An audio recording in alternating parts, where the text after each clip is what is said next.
Okay. Ị bịa na nke a unu fụrụ ebe a ihe anyị na-akpọ bụ ogwugwu eke goddess alụnsị ka ọ bụ. Dịka esi wee kọwa na alụnsị na-eche obodo mgbe gịnị mgbe ochie. Dịka a na-akọwa na ọ bụrụ na mmadụ mee ife ọjọọ nya daa iwu na anyị na o zuru oshi ma ọ bụ na ọ na-egbu mmadụ ya na-ebitọsị aka ọjọọ. Awụ na-ejide onye ahụ ka o mere ya. Ọ sị na o mere ya a ga-akpọ ejebe na gịnị na alụnsị a dịka nkwenye ha si wee dị.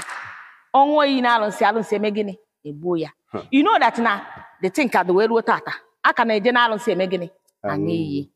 Then nke a bụ gịnị agbara deity nke a bụ agbara nwaanyị dịka esi wee kọwa in olden days na ọ bụrụ na nwaanyị jee di ọ mụtara nwa o jebe na alụnsị a dịka nkwenye ha wee si wee dị ọ na-eme gịnị ọ na-enyefa nwa because that time there is nothing like gịnị church.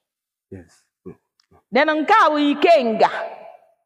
Ikenga is in gịnị achievement. Ihe nweta like in olden days a na-ekwu maka ya. Ndị mgbe ochie ama ihe wee gụọ akwụkwọ adị eje school. Ha na-ekwenyekarị na ha nwere gịnị ha nwere ọkpụkpụ ike ha nwere power. Like ifu nke onye akịta ifuru na onwe horn ka gịnị ọ a warrior ka ọ bụ. Ifuru ine ya anya ifu ya